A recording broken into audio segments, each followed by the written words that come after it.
하나님 우리 아버지 하나님의 크신 사랑과 은혜를 감사하옵고 감사합니다. 오늘 3일 저녁 우리 민중의 조상들이 예배하였던 것처럼 저희들도 하나님 전에 올라와서 찬송하며 하나님의 은혜 앞에 서게 됩니다. 하나님 사모하는 심령들 속에 은혜 베풀어 주시옵소서. 성령으로 충만케 하여 주시고 악한 마귀 권세 틈타지 못하게 해주시고 하나님의 사람으로 부족함이 없게 하여 주옵소서. 주의 크고 놀라우신 은혜가 오늘도 사모하는 모든 심령들에게 충만하기를 간절히 소원하며 거룩하신 예수님의 이름으로 기도하옵나이다. 아멘. 오늘 말씀 제목은 공의의 하나님.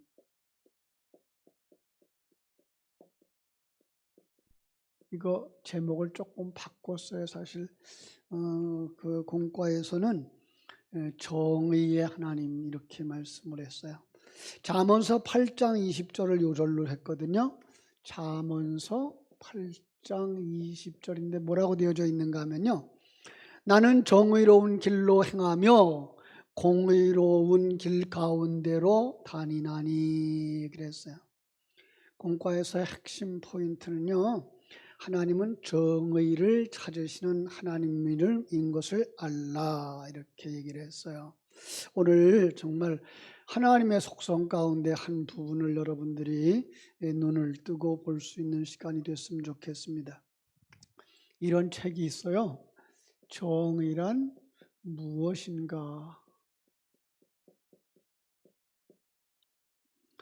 마이클 샌델이라고 하는 목사님이며 교수님이 쓴 책인데, 그분이 내노라 하는 그 철학자들이 각자 내린 정의에 대하여서 답을 소개하고 나서 자신이 생각하는 정의가 무엇인가를 제시하고 책을 마무리합니다. 뭐라고요? 정의에 대하여서 이야기를 한다는 거죠. 그런데 이 책에서의 정의에 대한 세 가지 관점은요, 복지, 그리고 자유, 미덕이라고 하는 이해하지 못할 이런 단어를 쓰고 있어요. 그러면서 그 교수님은 그 책을 마치면서 정리하기를, 정의로운 사회는 최대 다수의 최대 행복만을 추구하는 사회도 아니다. 개인의 자유와 당사자 간의 합의만을 추구하는 사회도 아니다. 공동체에 속한 시민들의 좋은 삶의 참여와 토론, 대화로 공동의 소원을 추구하며 더 나아가서 더 나은 가치를 찾아가는 사회, 다른 공동체에 대한 존중과 인류 전체에 대한 보편적 가치와 수용을 통해 발전해가는 사회를 정의로운 사회라고 말한다. 이거 읽으면서도 무슨 뜻인지 잘 모르겠어.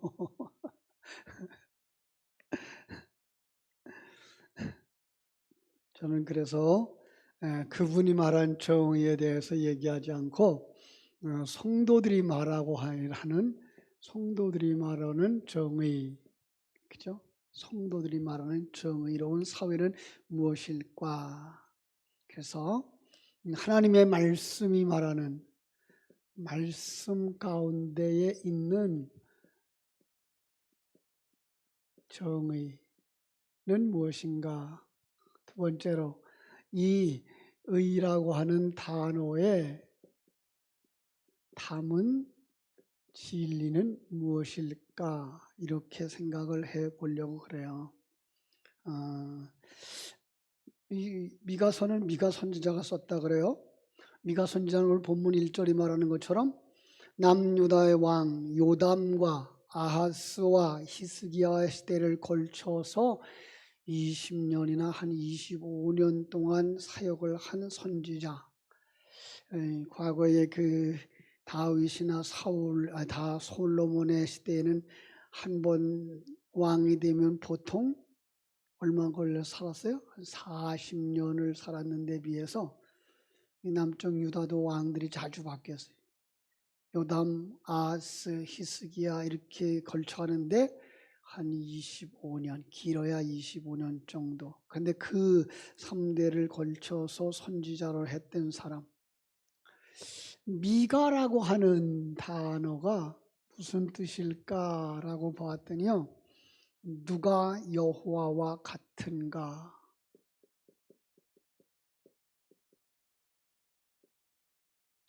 이 단어를 생각하면서 두 가지 생각을 해봤어요. 여호와와 같은 자는 없다. 이런 의미도 있을 것 같고요. 또 하나는 누가 여호와와 같을까? 누구예요? 성도. 여러분, 유대인들 앞에서 이렇게 제가 설교하면 예수님하고 똑같이 돌에 맞을 거예요. 그죠? 왜? 성도들이 누구와 같다고요? 하나님 같다 그러니까.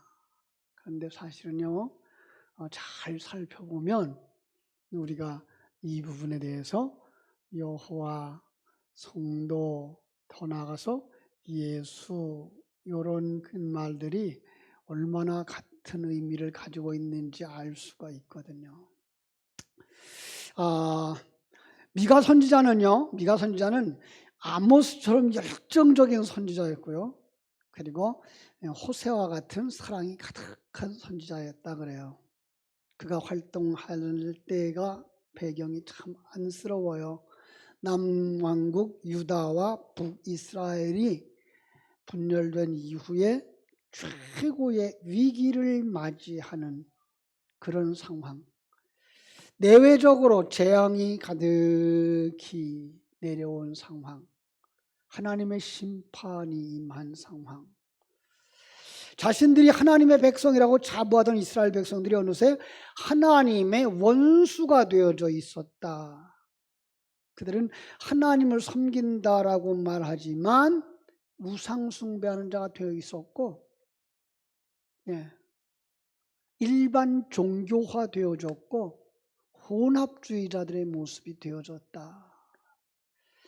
이렇게 묵상을 하면서 야, 우리가 살고 있는 이 시대와 같구나 이런 생각을 해요. 여러분, 지금요 오늘 교회 안에 살고 있는 우리의 모습이 어떤가 한번 살펴봤으면 좋겠어요. 어떤 사람과 같았다고요? 이스라엘 남쪽 유다가 하나님과 원수가 되어져 있었다. 여러분, 하나님과 원수 되어졌다는 건 교회 안 나왔다는 얘기가 아니에요. 교회에 나왔는데 하나님 앞에 예배하는 자가 아니라 자신을 경배하고 있고요. 하나님의 뜻대로 이루어지기를 원합니다가 아니라 내 뜻대로 이루어지기를 원합니다고요. 하나님의 계획대로 일을 하시려고 그러면 하나님 잠깐만, 그건 하나님 생각이고요. 내 생각은 이래요. 이러는 시대. 우상 숭배자들과 다를 바가 없어요. 우리의 기도의 내용과 우상 앞에 절하고 있는 그들이 비는 내용이 같아. 이게 뭐가요? 종교화되어진 거예요. 혼합주의자가 되어진 거예요. 여러분, 유대인들이 타락했을 때 어떤 모습인지 여러분 기억하십니까? 성전 안에 하나님께 드리는 제단과 우상 앞에 제사하는 제단이 있었다고요. 누구의 모습이에요? 이게 이 타락한 시대의 우리의 모습이라는 거죠. 결과는 어떻게 된다고요? 하나님이 여기서 보여주고 있는 거예요. 남북 이스라엘이 다 망하는 거예요. 그 망하는 것 속에다 뭘 담아놓은 거예요? 그러면 뭐다? 심판이 온다. 저주가 임한다. 지옥 간다. 이런 의미가 거기에 담겨져 있는 거란 말이에요. 역사 속에서 그들은 나라가 망하고 그죠? 바벨론에 포로되어져 가는 걸로 끊쳤지만은 그걸 통해서 우리에게 말씀하시는 건 그렇게 살면 너희들 죽는다. 심판받고 저주받고 지옥에 간다 라고 말씀하시는 걸 들을 수 있어야 된단 말이에요. 그래서 미가 선지자는요, 그들에게 이렇게 말하고 있는 거예요. 3절, 4절 같이 읽어요. 3절, 4절. 한번 띄워줘 보세요. 여호와께서 그의 처소에서 나오시고 강림하사 땅의 높은 곳을 밟으실 것이라. 그 아래에서 산들이 녹고 골짜기들이 갈라지기를 불 앞에 밀초 같고 빛 아래 쏟아지는 물 같을 것이라. 무슨 말인가요? 하나님이 나오셔서 교만하게 올라가고 있는 그 머리 산꼭대기를 밟으시는 거예요. 산들과 골짜기에 초가 녹아지는 것처럼 홍수가 나서 산사태가 난 것처럼 무너지는 거예요. 왜요? 그들이 심판을 받고 있다라는 걸 예언하는 거예요. 북이스라엘과 남유다 백성들이 지은 죄 때문에 하나님의 심판이 임할 거야 라고 하는 경고하시는 거예요. 그런데 북이스라엘은 이 하나님이 주는 경고를 무시한 거예요. 여러분, 성도들이 하나님 주는 경고를 그냥 가볍게 여긴다고요. 너 그러면 죽어. 그런데 그 죽는 게 뭔지를 모르는 거예요. 너 그러면 지옥 가. 그러는데 그 지옥이 뭔지를 모르는 거예요. 왜요? 지옥 설교를 안 들어봤거든요.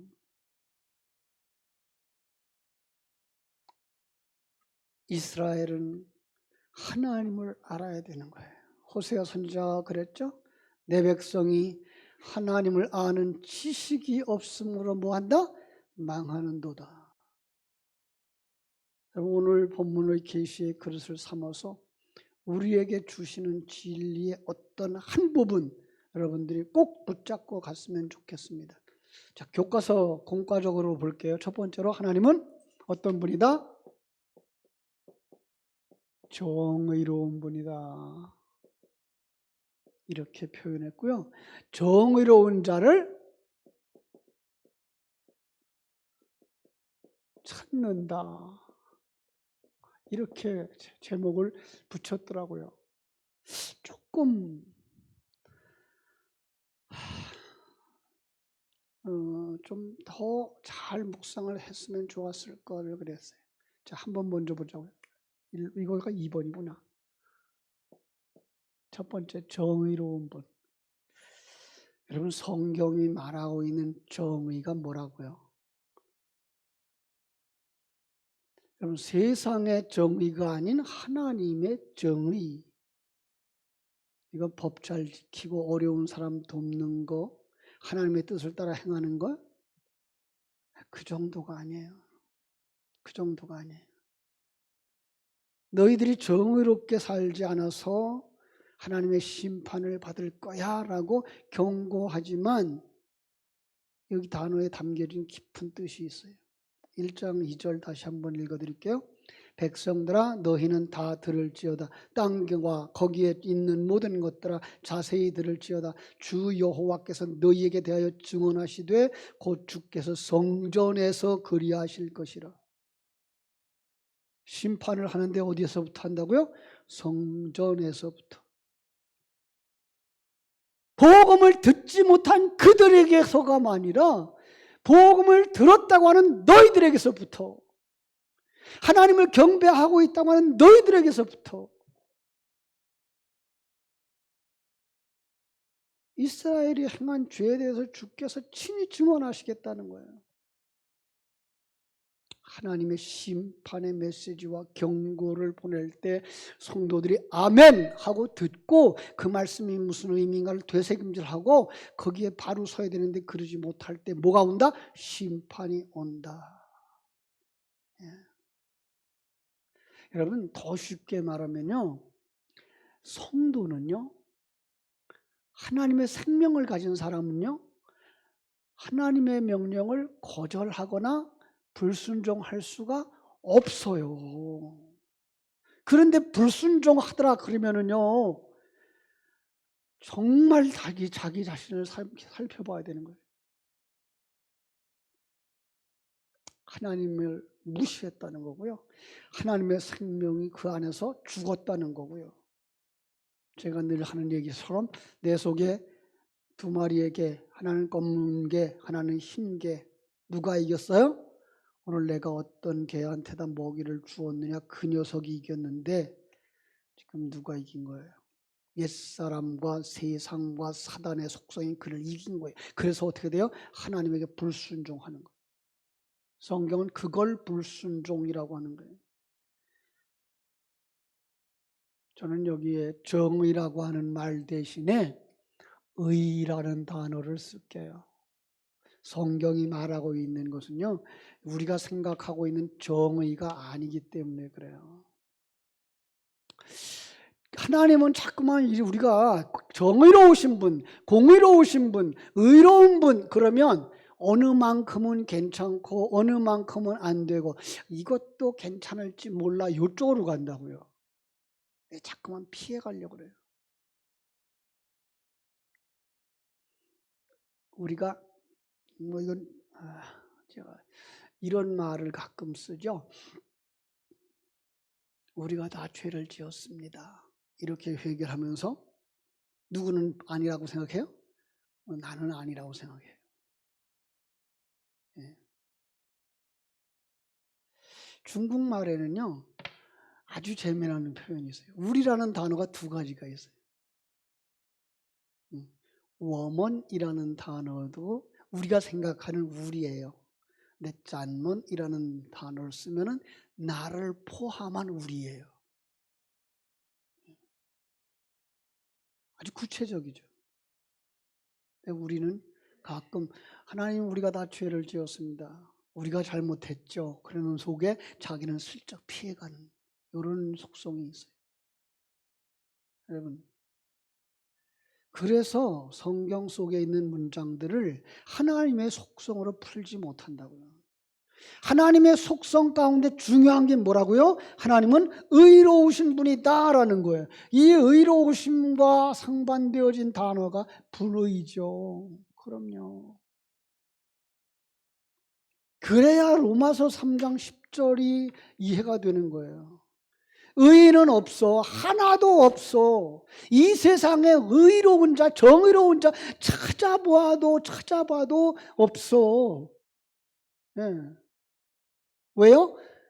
불의에 빠져 있기 때문에. 그런데 무슨 하나님이 정의로운 자를 찾아요.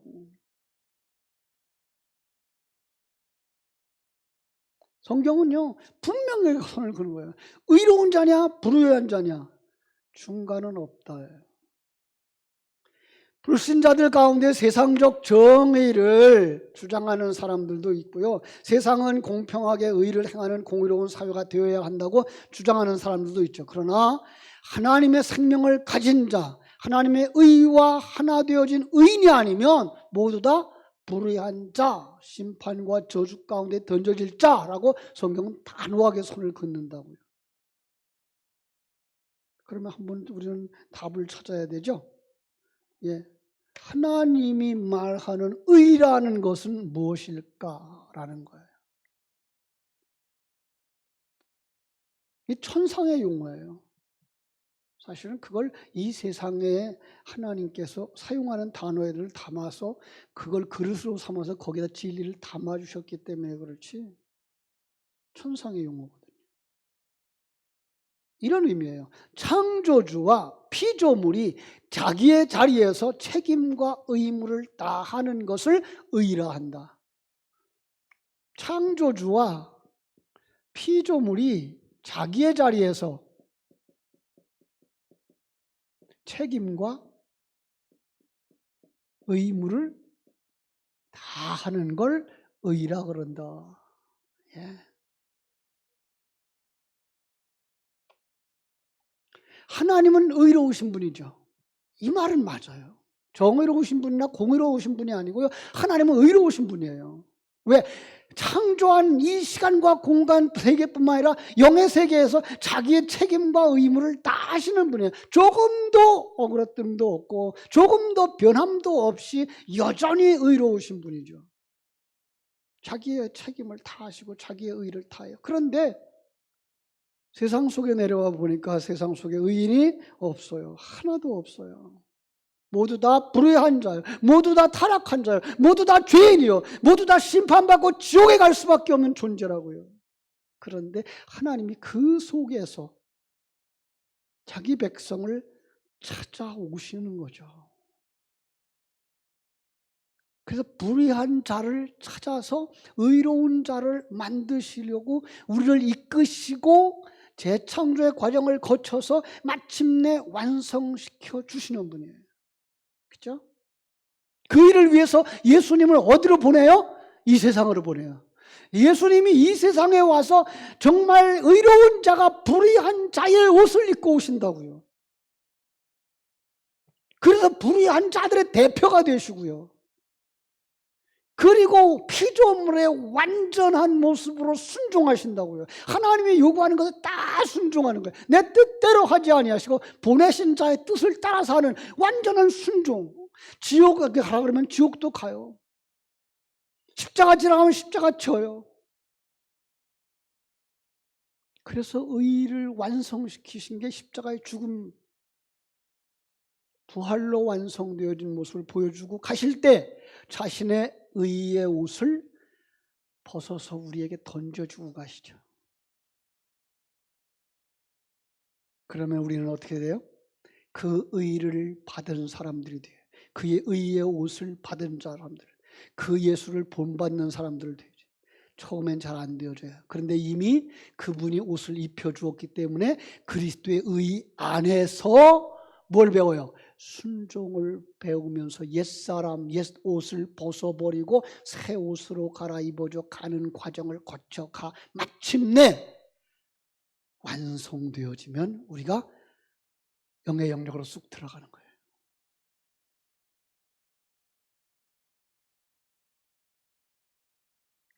그러지 못한 자들 어떻게 된다고요? 심판받는다. 불이 밀초를 녹이는 것처럼, 그죠? 비탈로 쏟아지는 홍수, 산비탈의 참, 그죠? 산사태가 나는 것처럼. 어디가 생각나요? 노아의 홍수. 어디가 생각나요? 소돔 고모라의 멸망. 그리고 어디가 생각나야 돼요? 요한계시록 19장에 던져지는 지옥. 그죠?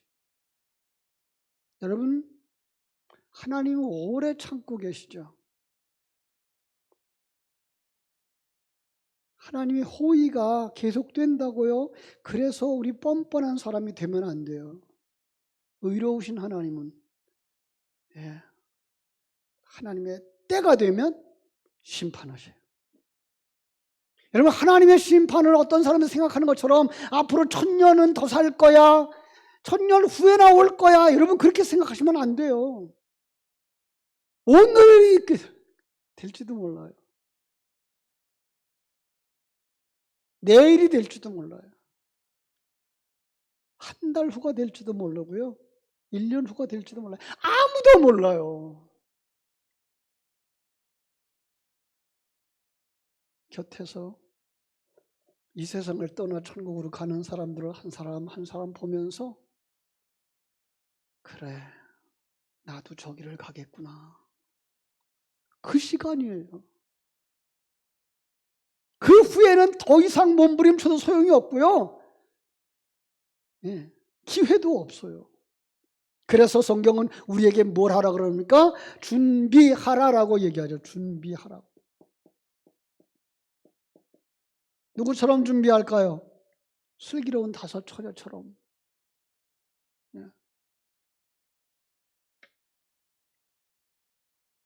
등 준비해라. 예. 기름 준비해라. 예. 달란트 주시면서 장사해라. 예. 오늘은 나와 함께 조금 멀리 가자. 예. 그럼 어디로 가는 거예요? 천국 가시는 거예요.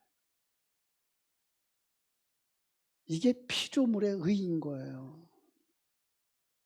말씀을 경청하면서 하나님의 뜻을 따라 순종하는 자, 하나님은 그 사람을 찾으시는 거예요. 그죠?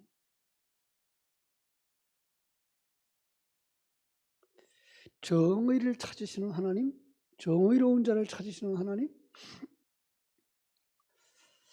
그렇게 써놓고 보니까요.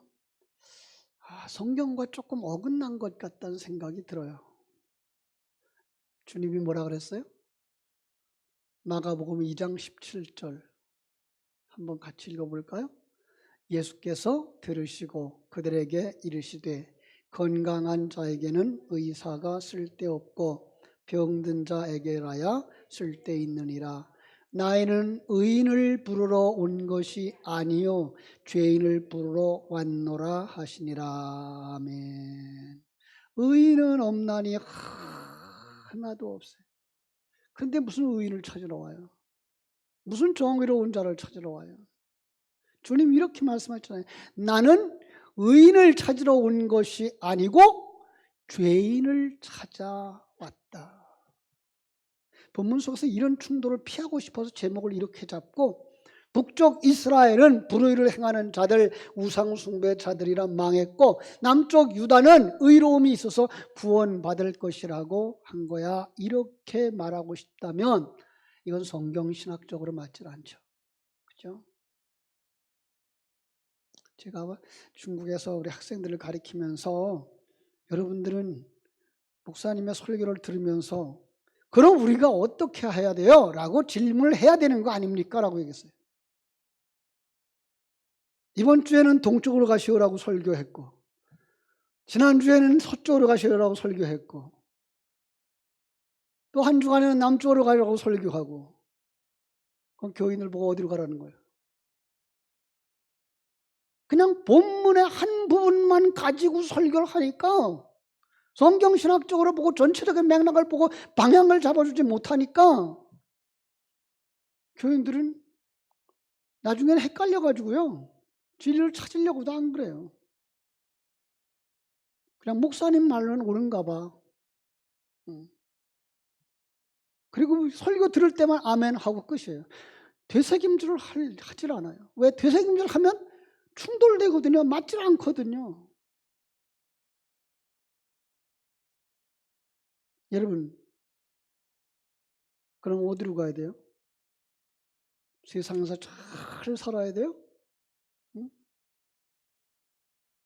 천국을 가서 살아야 돼요? 세상 거 포기하고 천국 가야 돼요?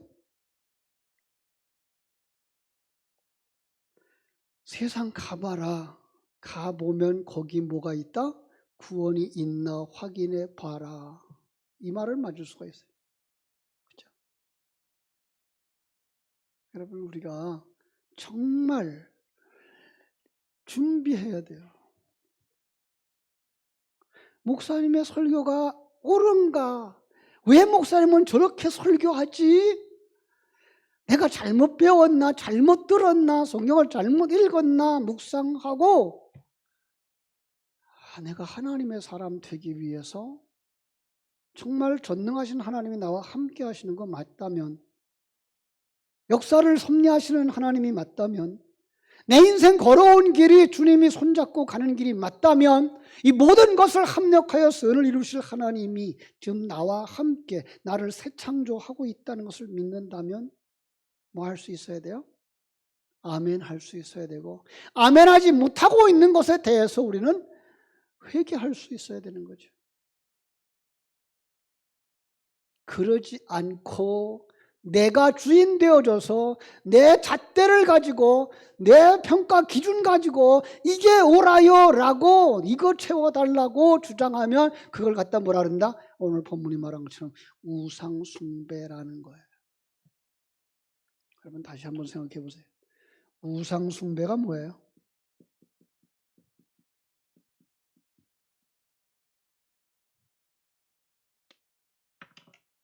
무당 찾아가는 거, 점쟁이 찾아가는 거, 동구밖에 장성 앞에 절하는 거, 고목나무 앞에 돌 하나 던지면서 지켜주세요 라고 하는 거, 그거가 더 중요한 거. 내가 잘되게 해달라는 거. 나에게 복을 달라고, 나를 지켜달라고. 이게 우상숭배. 내가 중심이 되면 일어나는 모든 일들이 우상숭배로 결론이 난다고요. 교회에 나와요. 그런데 교회에 나왔다고 다 천국 가나요? 우리 어린아이들에게 가르쳐줬던 노래가 하나 있죠. 두 사람이 함께 맷돌 갈다가 두 사람이 함께 잠을 자다가 한 사람은 가고 한 사람은 남겠네. 예수님 맞을 준비됐나. 예배당에 똑같이 나왔는데 한 사람은 천국 가고 한 사람은 지옥 간대요.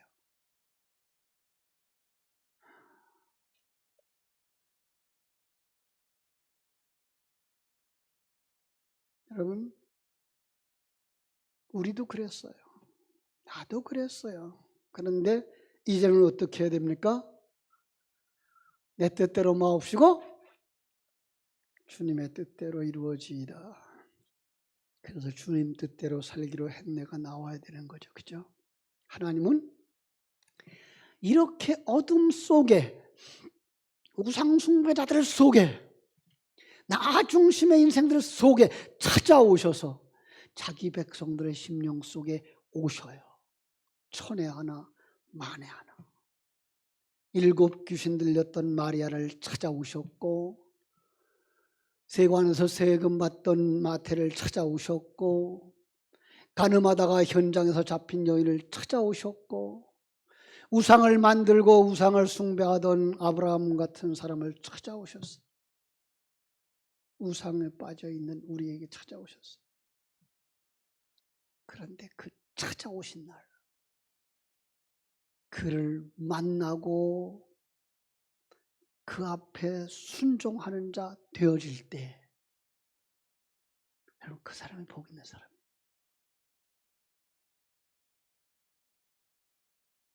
찬양, 찬송가 부르던, 늘 부르던 찬송가인데 그 찬송가 속에 한마디가,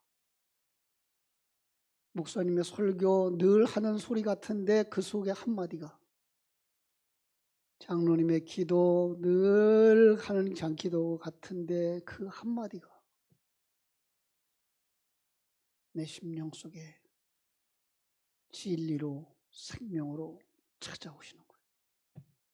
아, 내가 나 중심의 사람이었구나. 아, 이게 불의한 자의 모습이구나. 내가 이런 것들이 불순종이었구나. 이게 탕자의 모습이었구나. 이게 가늠한 내 모습이었구나. 이대로 안 되겠다. 주님 뜻대로 살아야 되겠다. 거기서 두 손 들고 주님을 찬양하는 거예요. 그 사람이 다음 세대에게, 자녀들에게 말합니다. 미가서 1장 5절. 이는 다 야곱의 허물로 말미암음이요 이스라엘 족속의 죄로 말미암음이라. 야곱의 허물이 무엇이냐? 사마리아가 아니냐? 유다의 산당이 무엇이냐? 예루살렘이 아니냐? 남왕국과 북왕국의 지도자들 모두가 죄인으로 판단을 받는 모습인 거예요. 의로우신 하나님이 북이스라엘을 심판하시고 똑같은 모습으로 범죄하고 있는 남쪽 유다를 심판하실 것이라는 거예요. 과거에 이스라엘, 남북 이스라엘을 심판하신 그 하나님은 오늘 이 시대를 살고 있는 우리를 심판하실 거예요. 뭐 해야 돼요? 회개해야 돼요. 하나님의 심판의 목적은, 징계의 목적은 여러분, 우리를 죽이는 게 아니에요. 우리를 살리시는 거예요. 옛사람 벗어버리게 하시는 거예요. 그래서 새 사람으로 일어서야 돼요. 새 사람이 아주 약해도 괜찮아요. 이제부터라도 의로우신 그 하나님의 생명을 붙들고 천국길을 향하여 달려갈 때 하나님은 여러분을 도우시고 여러분을 지키시고 보호하시고 완성시켜 주실 줄로 믿습니다. 의로우신 하나님, 그분이 우리의 아버지 되신다는 사실, 그분이 우리의 손잡고 인도하신다는 사실, 그분이 나를 재창조하셔서 그분이 아들로 삼아 천국 백성 되게 하신다는 사실을 깨닫는 자마다 주님의 뜻 앞에 순종하고 순종하며 살아가게 될 줄로 믿습니다. 기도하겠습니다. 아버지 우리 하나님 크신 은혜와 사랑을 감사하옵고 감사합니다. 의로우신 하나님, 하나님은 어제나 오늘이나 영원토록 변함이 없으신 하나님. 그래서 그 하나님을 아는 자마다 복 있는 자라고. 우리가 눈을 멀었고 귀가 막혔고 세상 사람들처럼 일반 종교 속으로 우상 숭배 속으로 빠져들어갈 때 아니야 그렇게 가면 죽는 거야 라고 이렇게 역사 속의 사건들을 통해서 말씀해 주시는 하나님 앞에서 가슴을 치며 통곡할 수 있는 저희들을 되게 하여 주시옵소서. 진정한 회개가 있게 해주시고 바로 설고자 하는 몸부림침이 있게 해주시고 하나님의 영광을 위해 살겠다고 하는 헌신이 있게 하여 주옵소서. 내 생각대로가 아니라 아버지의 뜻대로 이루어지기를 원합니다라는 고백 앞에서 예라고 대답하고 순종할 수 있는 사람들 되게 하여 주시옵소서. 예수님 거룩하신 이름으로 기도드리옵나이다. 아멘.